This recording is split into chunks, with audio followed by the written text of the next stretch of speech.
Hi welcome back to Yuktasri vlogs. ఈరోజు నేను French fries ఎలా తయారు చేయాలో చేసి చూపిస్తున్నాను. దానికి పెద్ద పెద్ద బంగాళదుంపలు తీసుకొని దాన్ని పొడవుగా చిన్న చిన్న ముక్కలుగా కట్ చేసి పెట్టుకోవాలి. సన్నగా వీడియోలో చూపించిన విధంగా ముక్కలుగా కట్ చేసి పెట్టుకోండి. ఇలా కట్ చేసి పెట్టుకున్న బంగాళదుంపలను నీటిలో వేసి స్టార్చ్ పోయే వరకు కొద్దిసేపు ఉంచండి. ఇప్పుడు ఒక పెద్ద గిన్నెలో ఇవి స్టార్చ్ పోవడానికి మామూలు వాటర్లో వేసామన్నమాట, కలర్ చేంజ్ అవ్వకుండా ఉంటుందని. ఇప్పుడు ఒక పెద్ద గిన్నెలో వాటర్ తీసుకొని దాదాపు ముక్కలు మునిగే వరకు అన్నట్టు ఆ ఎస్టిమేషన్తో వాటర్ తీసుకోవాలి. ఆ వాటర్ కొద్దిగా 5 to 10 minutes వేడయ్యాక నిమ్మరసాన్ని పిండుకోవాలి. ఆ నిమ్మరసం ఎందుకు ఉపయోగిస్తామంటే బంగాళదుంపలు ఫ్రై చేసేటప్పుడు లాస్ట్లో కలర్ ఎక్కువ చేంజ్ అవ్వకుండా మాడిపోయినట్టు కనిపించకుండా ఉండడానికి అనమాట. ఇలా ఆ బద్దని కూడా వేసేయచ్చు.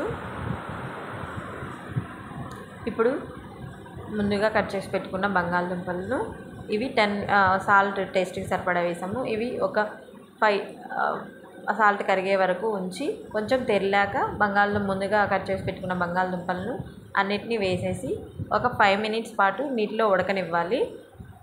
5 minutes పాటు ఉడకనిచ్చాక తీసి పక్కన పెట్టుకోవాలి. బంగాళదుంప ముక్కలను బాగా ఆరబెట్టుకోవాలి. అలా ఆరబెట్టుకున్న ముక్కలను ఒక కడాయిలో ఆయిల్ వేసుకొని ఇలా తీసుకొని దీంట్లో కొద్దిగా వాటర్ కంటెంట్ ఉంటుంది కదా, ఆ వాటర్ కంటెంట్ అనేది లేకుండా కార్న్ పౌడర్ అనేది యాడ్ చేసుకున్నాం. ఇలా ఆ కార్న్ పౌడర్తో పాటు సాల్ట్ కూడా కొద్దిగా యాడ్ చేసుకోవచ్చు. ఇప్పుడు ఒక గిన్నెలో ఆయిల్ వేడయ్యాక అలా కార్న్ యాడ్ చేసిన బంగాళదుంపలను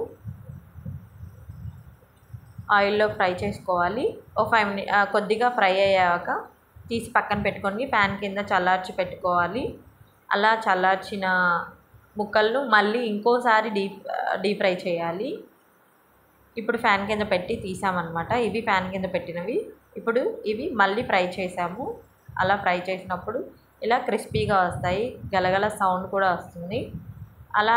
అలా ఫ్రై అయిన వాటిలో నార్మల్ కారం అయినా వేసుకోవచ్చు, చాట్ మసాలా అయినా వేసుకోవచ్చు, మన టేస్ట్కి సరిపడా అన్నట్టు ఎలా తినాలనిపిస్తే అలా. సాల్ట్ కూడా యాడ్ చేశాను. ఇక్కడ మా యుక్త తింటుంది చూడండి, సూపర్.